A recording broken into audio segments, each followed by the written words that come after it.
A día de hoy, la mayoría de móviles ya graban en 4K y a 60 FPS, y con las webcams más de lo mismo. Sin embargo, ¿tiene sentido que grabemos con estas configuraciones? ¿Afectará en algo el hecho de que decidamos usar una resolución o calidad inferior al que supongo que utilizaremos en el futuro para consumir ese contenido? Es decir, ¿ganamos algo o por el contrario es un desperdicio de recursos?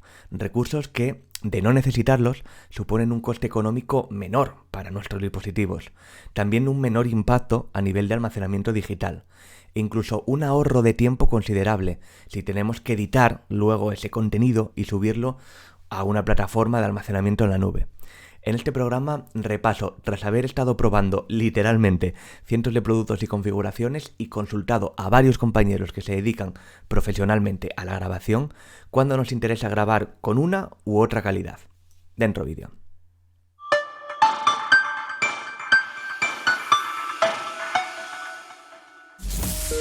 Grabar vídeos a 4K o a Full HD. Empezamos por la resolución. Por si alguien anda perdido, cuando hablamos de grabar a 4K nos referimos a grabar a una resolución de alrededor de 4000 píxeles en horizontal, generalmente una resolución de 3840 x 2160. Sin embargo, cuando decimos que grabamos en Full HD, nos estamos refiriendo a una resolución de 1080 píxeles en horizontal, generalmente vídeos de 1920 x 1080. Es decir, que en 4K obtenemos un vídeo 4 veces más grande en número de píxeles, considerando que son el doble en horizontal y el doble en vertical, que si lo grabáramos en Full HD. Por tanto, es de esperar que el resultado que obtengamos con 4K sea mejor que con Full HD, ¿verdad? Pues no siempre es así, y no lo es por 3 motivos principales. 1. La experiencia de visionado online. Voy a estar probando una grabación a 4K desde el móvil y otra Full HD, también desde el móvil, y te iré mostrando los resultados. Para los que veáis el vídeo, que para los que me estéis escuchando, tranquilos que lo iré narrando de viva voz. Básicamente, a no ser que seas un sibarita con el ojo muy entrenado, no vas a notar diferencia alguna. Obviamente, aquí hay 2 factores a tener en cuenta. El primero es que este vídeo está exportado a 1080p, por lo que el 4K que obtengo del móvil está escalado a una resolución menor. Y además, el vídeo está subido a YouTube o a Spotify, que ya de por sí juegan con una codificación para que puedas visualizarlo sin cortes, dependiendo de la velocidad y estabilidad de la red que tengas y también de la pantalla del dispositivo desde donde lo vas a consumir. Es decir, que puede que a nivel interno un vídeo sea 4 veces mayor en número de píxeles que el otro, pero teniendo en cuenta que lo vamos a consumir o subido a plataformas online que reducen ya de por sí la calidad o desde dispositivos con pantallas pequeñas como son los móviles, la diferencia es prácticamente nula.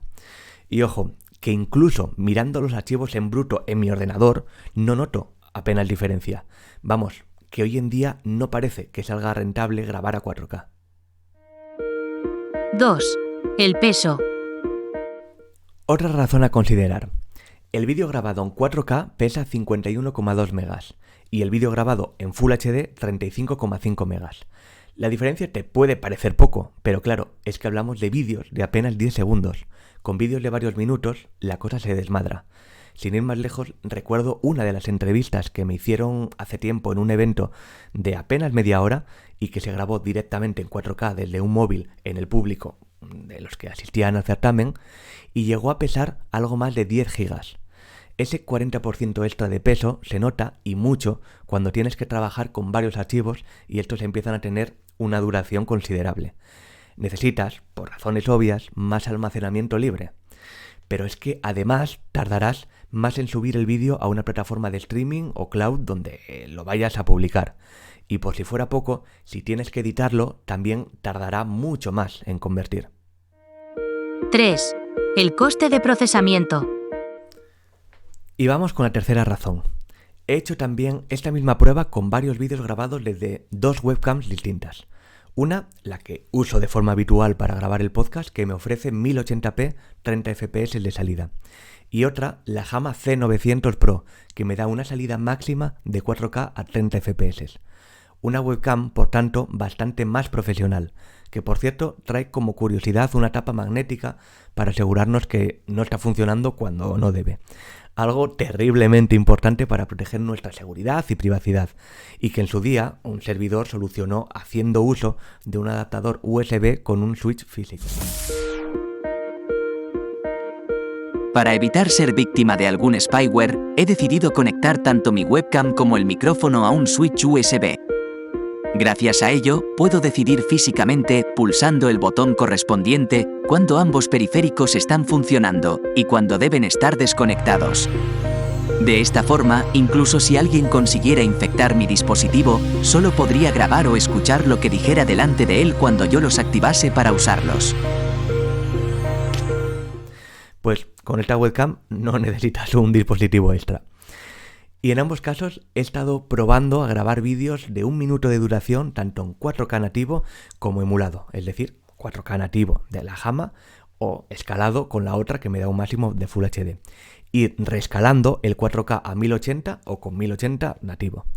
A nivel de resultados, por cierto, con la Hama hay bastante más apertura focal que con la otra, llega hasta los 90 grados. Algo que sobre todo se va a agradecer si grabas bastante cerca de la cámara. En mi estudio en Madrid, desde donde estoy grabando esto, no es el caso, pero cuando voy a Asturias y me toca grabar desde allí, lo voy a agradecer y mucho. Luego está el tema de los filtros. Mi webcam está metiendo un HDR bastante agresivo, mientras que Hama saca unos colores más cercanos a la realidad. Sobre esto hay gente que prefiere lo primero y gente que prefiere lo segundo. No me voy a meter. Tienes por aquí el vídeo comparativo. Pero, descontando estos elementos, ¿qué me he encontrado?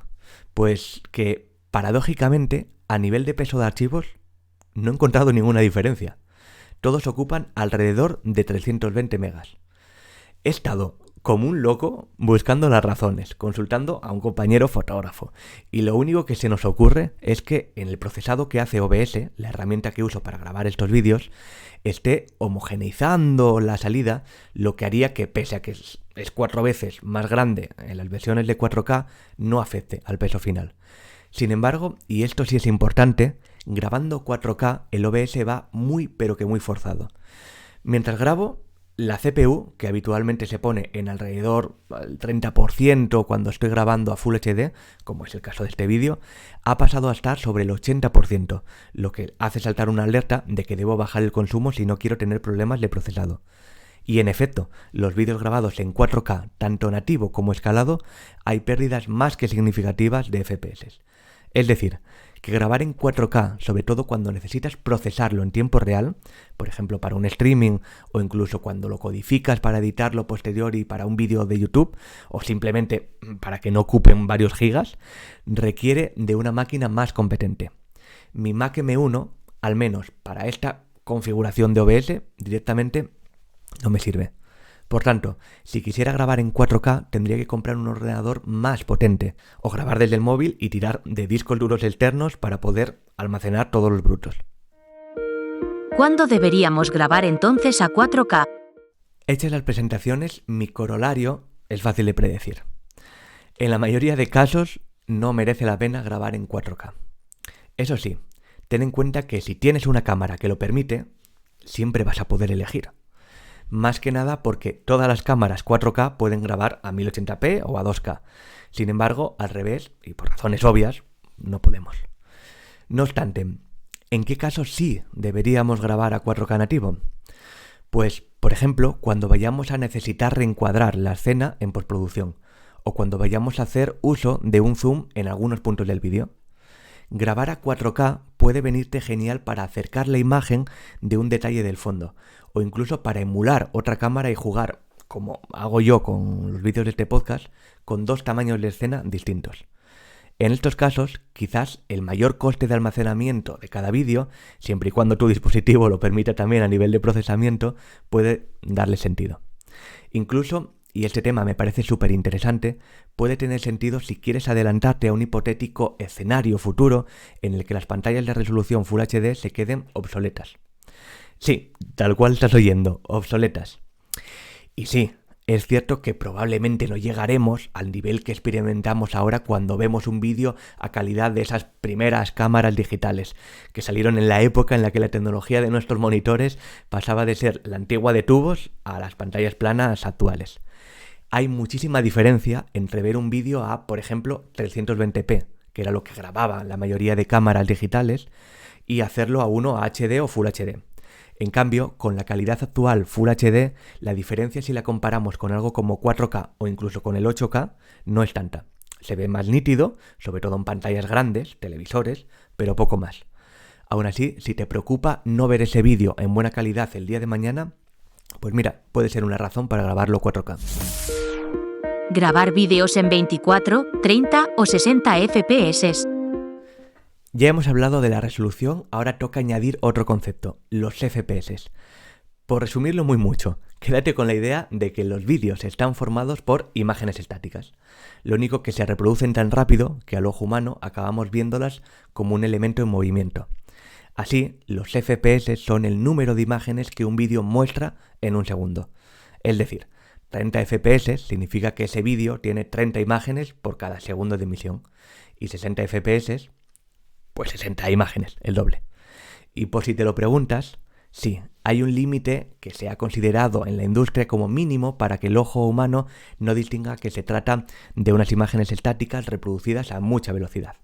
Ese número se ha fijado en alrededor de 20. Pero para curarse de espanto, y como cada ojo es un mundo, la industria cinematográfica ha abrazado por consenso los 24 FPS.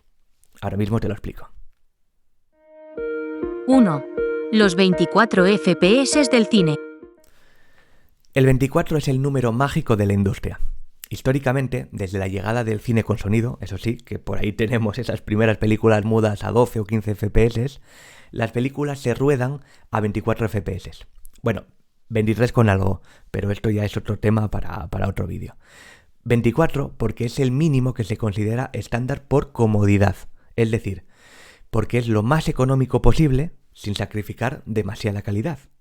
Es más, gracias a ello, el cine tiene ese efecto cine tan irreal y a la vez tan mágico, ese grano, esa textura que es seña de identidad de la gran pantalla. Los 24 frames se empezaron a usar en el cine para abaratar costes, ya que vieron que era el mínimo para dar la sensación de movimiento. En las cintas cada imagen ocupa un espacio, así que en un rollo, cuantas menos imágenes uses para mostrar en un segundo, más tiempo tienes de grabación. O lo que es lo mismo, cada película ocupaba menos espacio y costaba menos crear una copia, necesitas una tira más corta. La razón por la que se siguen usando en el cine es para que el espectador siga sintiendo lo mismo que al ver una película antigua y no le dé la sensación de que está viendo otra cosa. Usuario de Reddit. 2. Los 30 FPS como estándar. Pues bien, tras el cine llegó la televisión y ahí, como no había tantísimo problema en cuanto a almacenamiento, la televisión se envía por ondas de forma continua, no tiene que entrar en un celuloide físico, se decidió empezar a grabar a 30 FPS. De ahí que pese a que 24 o 25 sea suficiente, nuestros móviles y cualquier cámara o webcam actual permite grabar a 30 FPS. Y desde hace unos años también a 60. 3. ¿De dónde salen los 60 FPS? Pues primero porque 60 es el doble de 30. Y no es broma, que esto no es ninguna tontería. Piensa que si hay que reducir FPS, cosa que no es raro que pase según dónde y cómo se vaya a reproducir el vídeo, simplemente se elimina uno de cada dos, facilitando enormemente la exportación. No hay que decidir qué imagen se quita de cada frame. ¿Y el segundo motivo? Pues los videojuegos. Piensa que un videojuego es una reproducción ficticia de un mundo que debe parecer real, donde además el espectador actúa. Por tanto, para generar esa sensación de tridimensionalidad, o simplemente para poder correr ese título, que recordemos que es interactivo en un dispositivo que no sea de la NASA, lo que hacen los desarrolladores de videojuegos es hacer concesiones, difuminando partes visibles de la escena y emulando así lo que hace de forma orgánica nuestros ojos. El símil con el mundo real es sencillo de entender. Cuando yo muevo la mano delante de la cámara, esta cámara está sacando imágenes de un elemento que es nítido por naturaleza. Sin embargo, cuando un avatar de un videojuego hace lo mismo, el vídeo resultante no está grabando nada real y por tanto nítido, sino que ese movimiento se genera a base de imágenes difuminadas generadas artificialmente. ¿En qué se traduce todo esto? Pues que necesitamos más FPS para que un videojuego se sienta real. Un juego sin apenas transiciones o movimientos bruscos, como puede ser un juego de estrategia, puede correr perfectamente a 30 FPS. Pero la mayoría de títulos modernos donde hay acción van a 60 FPS o incluso más, precisamente para reducir el impacto de ese valle inquietante, de que el ojo humano ve algo que parece real, pero identifica que algo está mal, que esto no es artificial. Entonces, ¿a qué FPS debemos grabar? La respuesta rápida y sencilla es que podemos hacerlo perfectamente a 30 FPS si con eso conseguimos que el vídeo ocupe menos. Solo existen dos motivos, que además vienen de la mano para grabar a 60 FPS o incluso a más. Uno es cuando queremos retransmitir eventos con muchísimo movimiento, por ejemplo, una carrera de Fórmula 1 o una grabación en primera persona de nuestras vacaciones esquiando. Cuando hay mucho giro y movimiento en la cámara, o simplemente cuando queremos hacer barridos lentos en postproducción, vamos a agradecer tener un mayor número de imágenes por segundo. Y el segundo caso, como te habrás imaginado, es cuando estamos grabando videojuegos. Si eres streamer de videojuegos, necesitas al menos grabar la pantalla a 60 FPS para que no dé la sensación de moverse lentamente. Para el resto de situaciones, sinceramente, no vamos a notar diferencia alguna. Es más, en este podcast estuve grabando varios de los capítulos a 60 FPS y recientemente me he vuelto a pasar a los 30. ¿Has notado alguna diferencia? Ya te digo yo que no.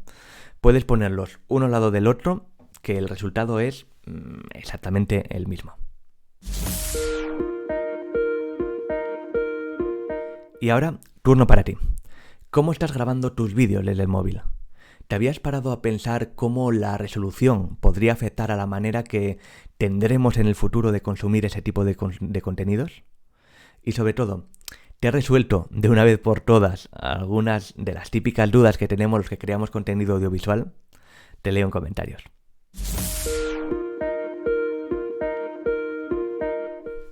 Enclave Digital es el videopodcast de Pablo F. Iglesias, consultor de presencia digital y reputación online.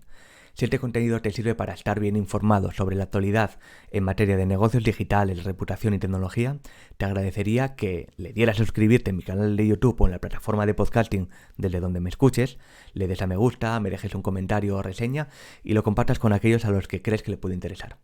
Seguimos.